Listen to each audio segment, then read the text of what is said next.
WNBA referees definitely have an agenda against Caitlin Clark and the Indiana Fever. The Indiana Fever don't never get any calls, and at this point, it is getting completely ridiculous. It was the final play when the Fever were down 2 points with seconds left in the game. Natasha Cloud is covering Caitlin Clark. She is holding Caitlin Clark by the waist. She taps her shoulder right there. The amount of times that Tosh Cloud made contact with Caitlin Clark is endless. And again, it's really hard to watch a game and watch a game this close that is completely reliant on the refereeing. Some controversy on that last play, no doubt about it. In my opinion, it looked like Natasha Cloud probably fouled her. It was not called. It happened in plain sight. Contact, disruption, and silence. Not from the crowd, not from the cameras, from the officials. It was one of the worst referee games I've seen. She fouled Caitlin Clark right here. Fouled her right there, bro. In the first few games of the season, the officiating towards the Indiana Fever is very, very unfair. If they call this call, Indiana Fever wins the game. They hacked Bonner on a very crucial play that would have had the Indiana Fever up. The Indiana Fever go the other way, and there's no call. Indiana Fever head coach Stephanie White asserted that she thought the referees missed the call when speaking to the media. I think it's pretty egregious what's been happening to us the last few games. And the disrespect right now for our team has been pretty unbelievable. The WNBA referees are getting destroyed. WNBA referees definitely have an agenda against Caitlin Clark and the Indiana Fever. The WNBA, the referees was simply horrendous today, bro. That is a WNBA referee turning his back to Caitlin Clark and the Fever. Oh, my God. I mean, he literally got his back turned, ignoring Caitlin. I mean, this is bad. This is bad. This is beyond bad, bro. Just seconds ago, Natasha Cloud clearly fouled Caitlin Clark on the final play of the game. Grabbed her, held her, hacked her, and the referees, they looked the other way. No whistle. They're literally just running around hacking her. The referees have made it like a point that this is how you beat the Fever. You hack them. It's not being physical. You just hack them because the referees are going to allow them be hacked. No justice. No surprise. This wasn't just a missed call. It was the moment that exposed everything fans have been shouting for weeks. That Caitlin Clark and the Indiana Fever aren't just playing against their opponents.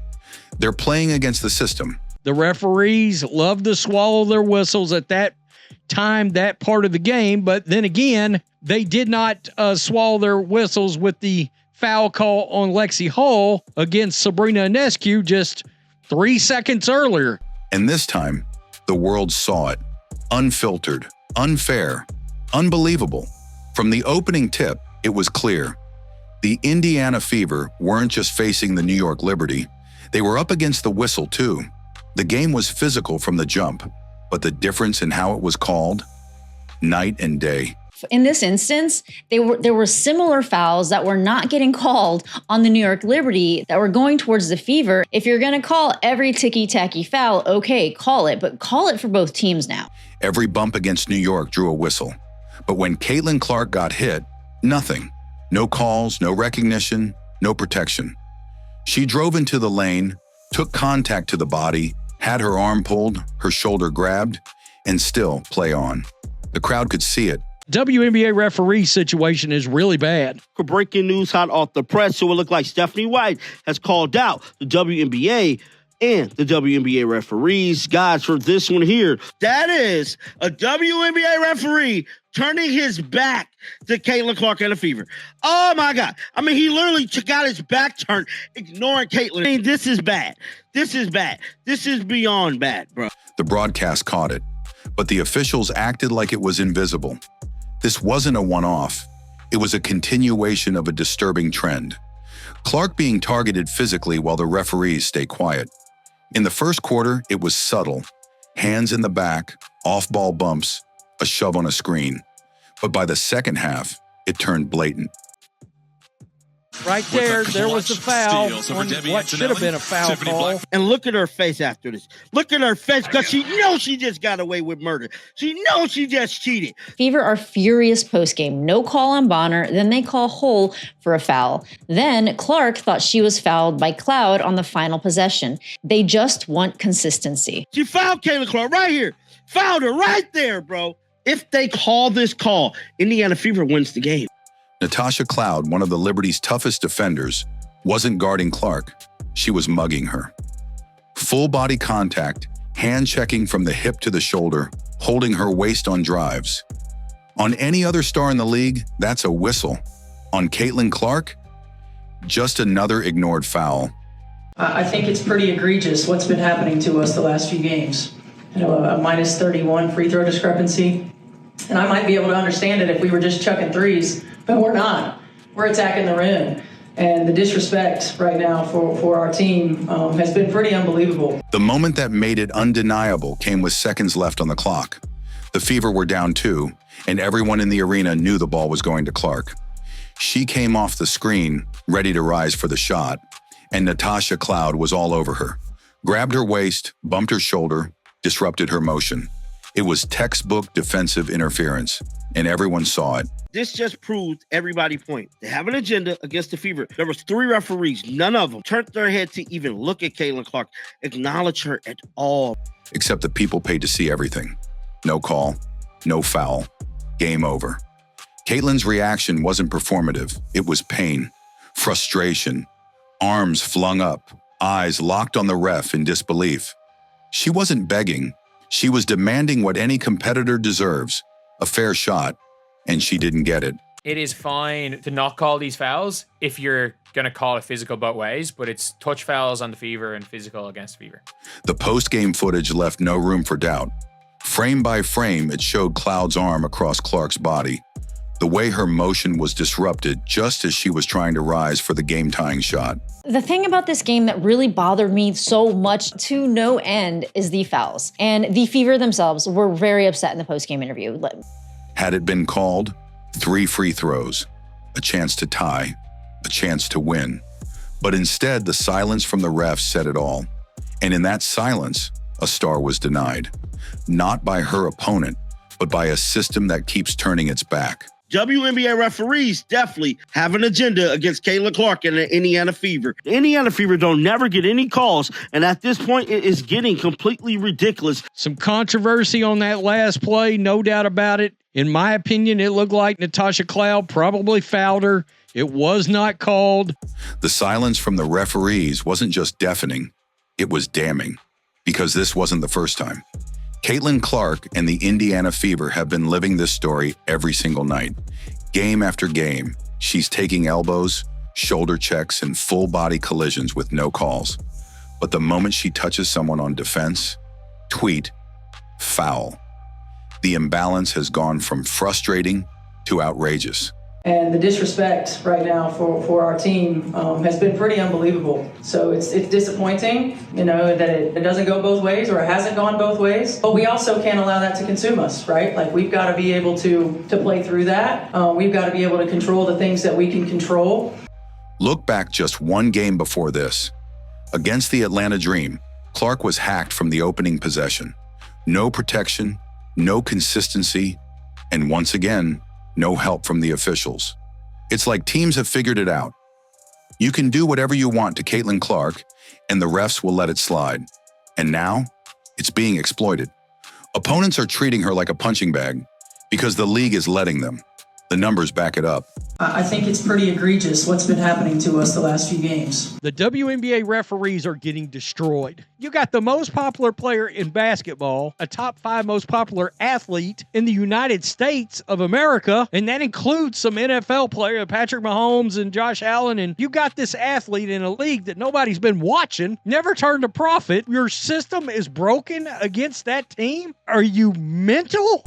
Against the Liberty, the Fever were hit with a staggering minus 31 free throw discrepancy. 31. That's not just a bad night, that's statistical malpractice. Head coach Stephanie White didn't mince words in the post-game press conference. She called the officiating egregious, made it clear her players weren't just chucking threes, they were attacking the rim, fighting for contact, and getting absolutely nothing in return. She said it straight. The disrespect toward this team is unbelievable. Look at how many free throws each team shoots next to the Indiana Fever. The Indiana Fever don't never get any calls, and at this point, it is getting completely ridiculous. A minus 31 free throw discrepancy. And it's not just a team issue, it's a star issue. Caitlin Clark isn't some role player. She's the most talked about rookie in league history. She's drawing record-breaking crowds, spiking ratings, and single-handedly shifting the WNBA into the mainstream spotlight.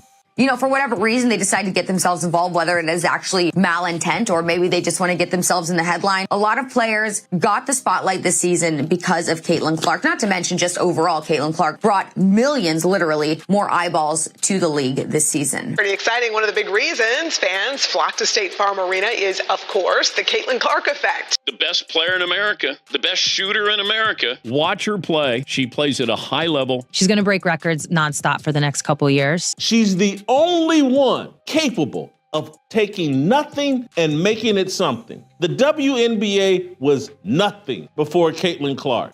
Yet instead of being protected like other stars, she's being targeted. She's being punished for her popularity, for the noise around her, for daring to shine too brightly in a league still adjusting to her presence. And what made it worse? Just seconds before Clark was shoved with no call, Sabrina Ionescu, on the other side of the floor, got a whistle for minimal contact. You know, right after that, you get Sabrina Ionescu driving into Lexi Hull for what turns out to be the winning free throws. Sabrina, in a way, going in to Hull, right there,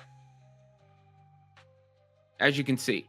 Same references, same game, different treatment. It sent a message that every Fever fan, every teammate, and Clark herself could feel in their bones. The rules aren't being applied the same. The league's brightest light is being left in the dark. This isn't about favoritism. It's about fairness. There was a back-to-back sequence, but there, were other plays throughout the game where Duana Bonner doesn't get a whistle here. Clark finds her. This is down the stretch. And Cloud comes over. By the way, good defense by Cloud. She's playing hard. And right now, the scales aren't just tipped. They're rigged. Opponents are playing Clark with open aggression because the officials allow it. And each time the whistle stays buried, the message grows louder. You can cheat her, and you'll get away with it. That's not just a problem. It's a crisis, one that the league can't afford to ignore any longer. But the crazy thing is that 2 games ago when Caitlin got hacked for the whole game against the Dream when they lost, they said it and there was like, we know teams are going to hack us. And then you want to know what they did first possession? They went and hacked Caitlin Clark from possession 1. The Dream did the second time, no calls. And then in this game, at least they called the 2 on Phoebish. At least they called the 2 on her.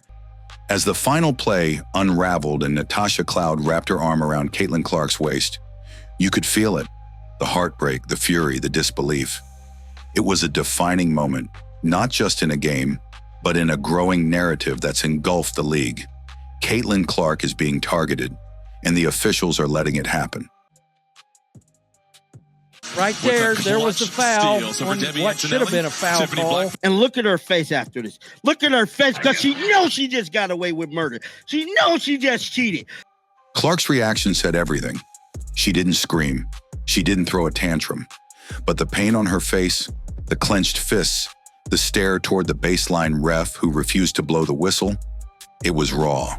Yeah, and that's probably what's frustrating about it too. It's like we are 2 possessions or, from being 4-0, but there was so many little areas in this game that we could have improved. Like our defense, again, to start the game was poor. And we got to find a way to come out with more energy, be able to guard. And yes, they present a very tough challenge when all 5 of them can make threes and, they're setting inverted ball screens, things like that. It's a challenge, but you got to find a way to do it. If you want to win, in this league, you got to find a way to guard, you got to find a way to get stops. But yeah, I think you take that as a positive, you go back, you learn, but also we are 2 possessions away from being 4-0 and, a possession away from beating Liberty here. So, it definitely stings, but, this is what's going to make us better.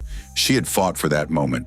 Her team had scratched and clawed its way into a 1-possession game against one of the league's best.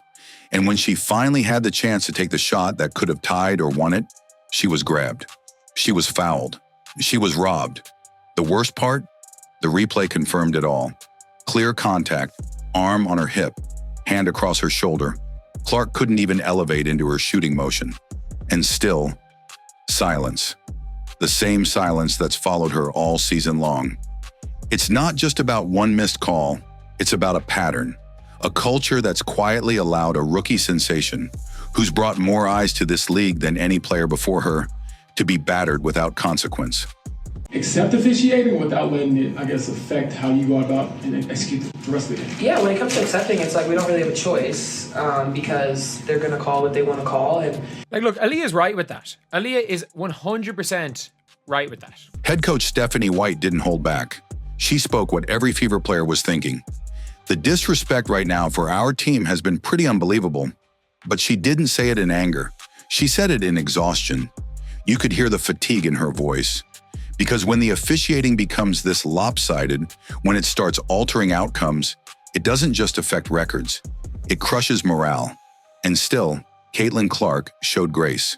And the disrespect right now for our team has been pretty unbelievable. So it's disappointing, that it doesn't go both ways or it hasn't gone both ways. But we also can't allow that to consume us, right? Like we've got to be able to play through that. We've got to be able to control the things that we can control. In her post-game interview, she held back. "I'll have to watch the play again," she said. But her body language didn't lie.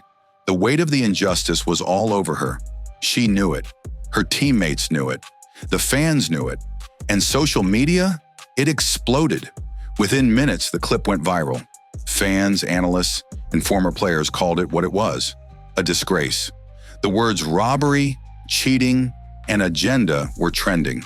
A lot of ways to continue to get better, but yeah, I did not my best shooting night. I thought I could take care of the ball a little bit better. Had some tough ones, ones where my arm was getting grabbed, but whatever. Because when the most watched player in the league is denied a fair shot, not once, not twice, but repeatedly, people notice, and they speak out. But through it all, Caitlin didn't crumble. She didn't retreat. She stood tall, bruised but unbroken. This hatred for Caitlin Clark, it appears to be racially motivated, which is something that we talked about last year when Angel Reese was entering the WNBA dump. Because that's what leaders do, even when the whistle betrays them, even when the league looks the other way, even when a win is ripped from their hands in front of millions. This isn't just about Caitlin Clark being fouled. It's about everything that foul represented. A star denied, a team disrespected, a league in desperate need of accountability. They grabbed her. They hit her. The refs looked away. But Caitlin Clark didn't back down. She stood tall. Caitlin Clark is a likable and lovable superstar. She pays homage to the stars of the past. She pays homage to the Black women that have come before her. And now she is carrying the mantle forward. Caitlin Clark is the most important player in the WNBA. Caitlin Clark knows what's coming. Caitlin Clark rises up and is the star. Caitlin Clark is phenomenal. She is somebody like we have never seen before. You guys are lucky you have Caitlin Clark. You are lucky you have the Indiana Fever. No whistle could silence her presence, and no foul could erase her fight. If the league won't protect its stars, the fans will. This isn't just about basketball anymore. It's about respect. And Caitlin Clark? She's earning it with every step, every play, every game.